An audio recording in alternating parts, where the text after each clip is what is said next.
میرے بزرگوں، بھائیوں اور بہنوں، السلام علیکم۔ میں آپ سے ایک ایسے وقت پر مخاطب ہوں جب پاکستان دو محاذوں پر نہایت ذمہ داری کے ساتھ اہم ترین کردار ادا کر رہا ہے۔ ایک طرف ہم اپنے قومی مفادات کے تحفظ اور عوام کو عالمی منڈیوں میں تیل کی قیمتوں میں قیامت خیز اضافے سے بچانے کی بھرپور کوشش کر رہے ہیں، تو دوسری جانب سفارتی محاذ پر امن کے قیام کے لیے دن رات متحرک ہیں۔ اس جنگ کو رکوانے کے لیے پاکستان سفارتی سطح پر ثالثی کی بھرپور اور پرخلوص کوششیں کر رہا ہے تاکہ خطہ اور برادر اسلامی ممالک تباہ کن جنگ اور اس کے منفی اثرات سے نجات پائیں اور اجتماعی مشاورت اور دانش مندی سے پائیدار امن کی راہ ہموار ہو سکے۔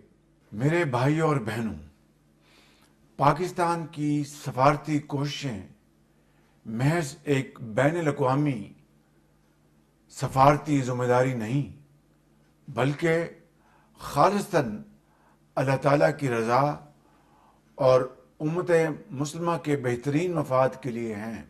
ہم سب ایک خدا، ایک رسول اور ایک قرآن پر ایمان رکھتے ہیں،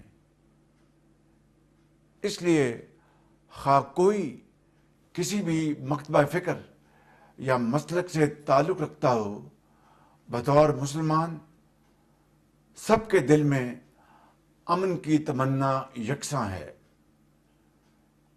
اسی تناظر میں نے متعدد مرتبہ ایران اور خلیجی ممالک کے سربراہان کے ساتھ تفصیلی گفتگو کی۔ نائب وزیر اعظم اسحاق ڈار صاحب پوری محنت اور خلوص کے ساتھ ان کاوشوں میں مصروف عمل ہیں۔ فیلڈ مارشل سعید عاصم منیر اس مفاہمتی عمل کی کامیابی کے لیے نہایت فعال اور کلیدی کردار ادا کر رہے ہیں۔ میری آپ سے درخواست ہے کہ ان کاوشوں کی کامیابی کے لیے اللہ تعالیٰ کے حضور دعا فرمائیں۔ میرے بزرگوں، بھائیوں اور بہنوں، دنیا اس وقت ایک غیر معمولی اور مشکل ترین صورتحال سے نبرد آزما ہے، جہاں بڑی بڑی معیشتیں بے بسی کی خاموش تصویر بنی ہوئی ہیں۔ ترقی یافتہ ممالک جن کے پاس وسائل کے انبار ہیں، آج وہ بھی شدید معاشی بحران کا سامنا کر رہے ہیں۔ ایسے حالات میں اس بات کا اندازہ لگانا کوئی مشکل کام نہیں کہ پاکستان پر اس معاشی بوجھ کے کیا اثرات مرتب ہو سکتے تھے، لیکن اللہ تعالیٰ کے فضل و کرم سے ہم نے اس طوفان کا مقابلہ کرنے کے لیے پہلے ہی سے تیاری شروع کر رکھی تھی۔ لہٰذا ہم نے طور پر وہ فیصلے جو ہرگز آسان نہیں تھے،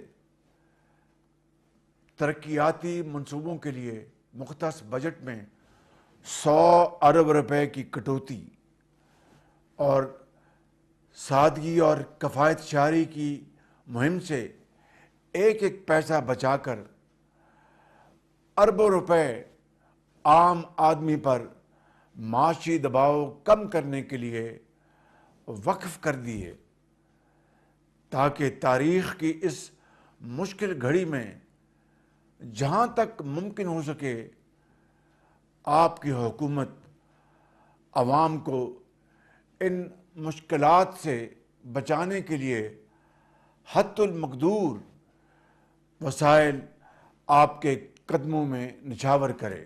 میرے بزرگوں، بھائی اور بہنوں، آپ پر یہ حقیقت اچھی طرح آشکارا ہو چکی ہوگی کہ آج جب آپ اپنی گاڑی یا موٹر سائیکل میں پٹرول ڈلواتے ہیں تو ہر ایک لیٹر کے پیچھے حکومت کی بچت کی پالیسیاں اور احساس ذمہ داری کی جھلک موجود ہوتی ہے۔ میرے بزرگوں، بھائی اور بہنوں، یہ ہفتہ جو آج سے شروع ہو رہا ہے، اس میں بھی مجھے پٹرول پر فی لیٹر 95 روپے اور ڈیزل پر فی لیٹر 203 روپے اضافہ کرنے کی تجویز دی گئی ہے، جسے میں نے آپ کی مشکلات کے پیش نظر ایک بار پھر مسترد کر دیا ہے، اور یہ بوجھ وفاقی حکومت نے ایک مرتبہ پھر خود اٹھانے کا فیصلہ کیا ہے، اور اس کا حجم 56 ارب روپے بنتا ہے۔ یعنی اس ہفتے میں مزید 56 ارب روپے کا اضافی بوجھ وفاقی حکومت خود برداشت کرے گی، اور آپ کو یہ بوجھ نہیں اٹھانا پڑے گا۔ میرے بزرگوں، بھائی اور بہنوں، عالمی منڈی میں قیمتیں دیکھی جائیں، آج کے دن پاکستان میں پٹرول کی قیمت 544 روپے فی لیٹر ہونی چاہیے تھی، لیکن آپ اسے صرف 322 روپے میں حاصل کر رہے ہیں۔ اسی طرح ڈیزل کی قیمت بھی آج کے دن پاکستان میں 790 روپے فی لیٹر ہونی چاہیے تھی، لیکن حکومت آپ کو ڈیزل صرف 335 روپے فی لیٹر فراہم کر رہی ہے، تاکہ آپ پر مزید بوجھ نہ پڑے اور آپ کی مشکلات میں مزید اضافہ نہ ہو۔ میرے بزرگوں، بھائی اور بہنوں، قیمتوں کے یہ اعداد و شمار سننے میں، گفتگو کرنے میں شاید گنتی لگتے ہوں، لیکن حقیقت میں متواتر 3 ہفتوں کے اندر 125 ارب روپے کا یہ تاریخی بوجھ آپ کی حکومت نے اپنے کاندھوں پر اٹھایا ہے، تاکہ آپ کے کندھے اس بوجھ سے نہ جھکنے پائیں، اور یہ خطیر رقم آپ کی فلاح کے کئی بڑے منصوبوں کی تعمیر کے لیے استعمال ہو سکتی تھی، لیکن اس لمحے مجھے آپ کی معاشی تحفظ سے زیادہ اور کچھ عزیز نہیں۔ میرے بزرگوں، بھائی اور بہنوں، آج وہ لمحہ آ چکا ہے کہ ہم اپنی روزمرہ زندگی میں انقلابی تبدیلیاں فی الفور لے کر آئیں۔ سفر کرنے سے پہلے سوچیں کہ کیا یہ سفر ضروری ہے؟ کیا ہر بار گاڑی یا موٹر بائیک کو نکالنا ضروری ہے؟ میرے عزیز اہل وطن، کفایت شعاری اب اختیاری نہیں بلکہ ہماری مشترکہ ذمہ داری بن گئی ہے۔ دنیا بھر کے ممالک میں قیمتیں 2 گنا ہو چکی ہیں، اور وہاں پر پٹرول پمپس پر عوام کی لمبی لائنیں لگ چکی ہیں، اور قیمتیں عوام کے بس سے باہر، اور وہ حکومتیں بے بس ہو چکی ہیں۔ لیکن آپ کی حکومت نے اپنے انتہائی محدود وسائل کے باوجود بر وقت اور مؤثر اقدامات سے مہنگائی کے اس طوفان کو اب تک آپ تک پہنچنے سے روک رکھا ہے۔ لیکن میرے بزرگوں، بھائی اور بہنوں، یہ جدوجہد حکومت اکیلی نہیں کر سکتی، میں اکیلا نہیں کر سکتا۔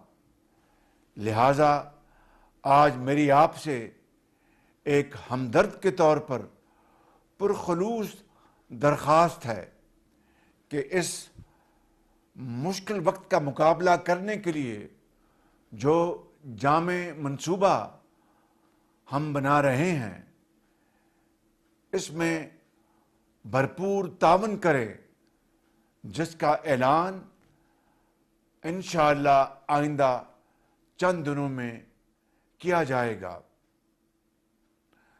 عزیز اہل وطن، اللہ تعالیٰ کے بے پایاں فضل و کرم اور قوم کے باہمی اتحاد و تعاون سے ہم اس طوفان بلاخیز سے سرخرو ہو کر نکلیں گے انشاءاللہ۔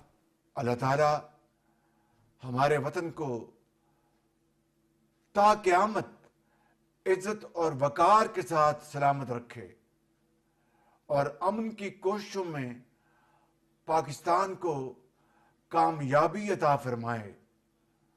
آمین ثم آمین۔